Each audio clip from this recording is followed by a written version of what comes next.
Good morning, world. This is Paisley, and I am currently on a trip to Oregon visiting my family, and so I'm hanging out in my old bedroom, which is really weird but kind of cool. But yeah, um, I wanted to make a little video about an experience that I had yesterday. So, one of the main reasons for my trip here to Oregon is that I have a friend here. He's essentially kind of like a second dad that I grew up with. I grew up with a family that lives very close to us, and me and my brother went to school with their kids, and Morgan made really good friends with their sons, and then I made good friends with their sons, and my parents made good friends with their parents.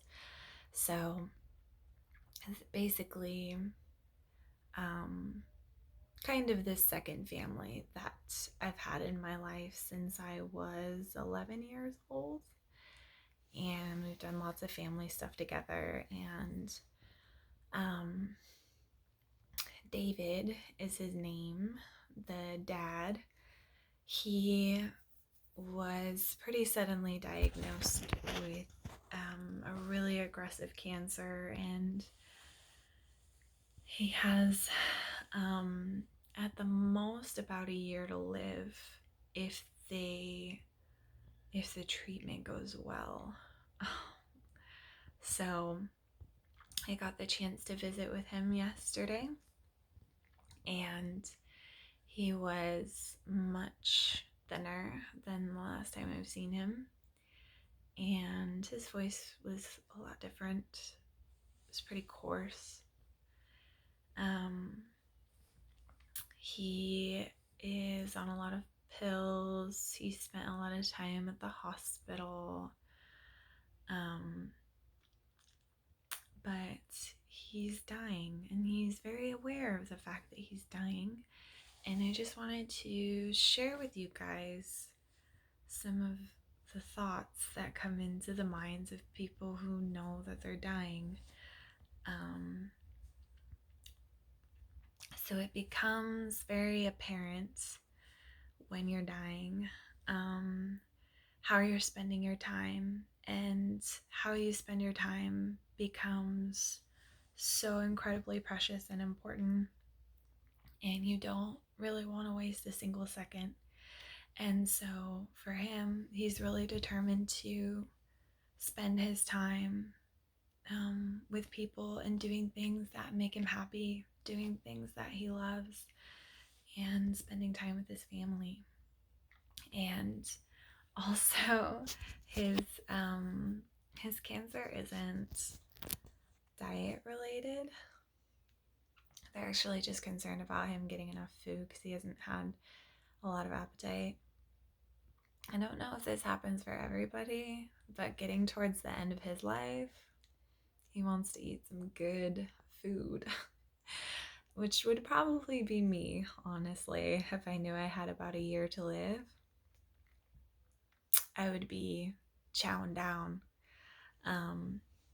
So he made a comment that really stuck with me, and that was, he said, I kind of want to go back to work,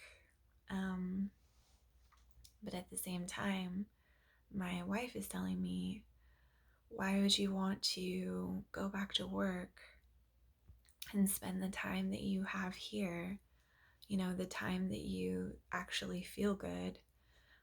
Why would you want to waste that at work? And he is at a point in his life where the time that he spends at work is so clearly and obviously a waste of his precious, precious time.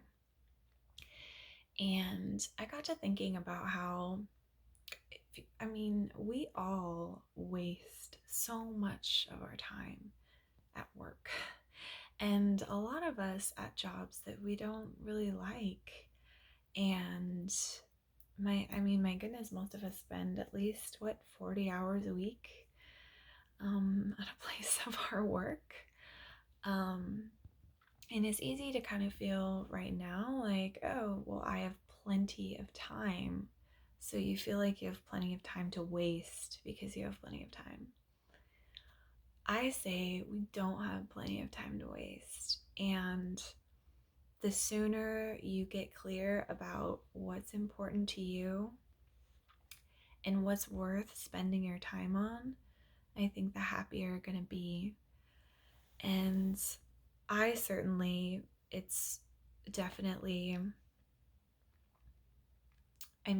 I have always had this thought that I don't want to be working until I'm like 60 or 70.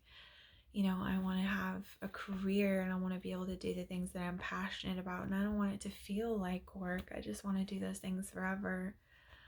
But I am terrified of being stuck at some job that just makes me miserable, and I can't wait to clock out, and I can't wait for the weekend for decades and decades and decades. And so what I took away from that, and what I think is really important for everybody to think about, is do the work now in your life to set yourself up for being able to do all the things that you love for as long as you possibly can. So set yourself up as soon as you possibly can. If it means you have to work like a maniac for the next 10 or 15 years to set yourself up to live a lifestyle where you then don't have to work at all for the rest of your life, I would say that's totally worth it. Because, when you start getting older, you're going to want that time back and you're not going to be able to get it back. And even if we feel like we have a lot of time, which none of us know, we don't know how much time we have left. Nobody does. But it's still precious. Every single moment is still precious. So let's not waste it.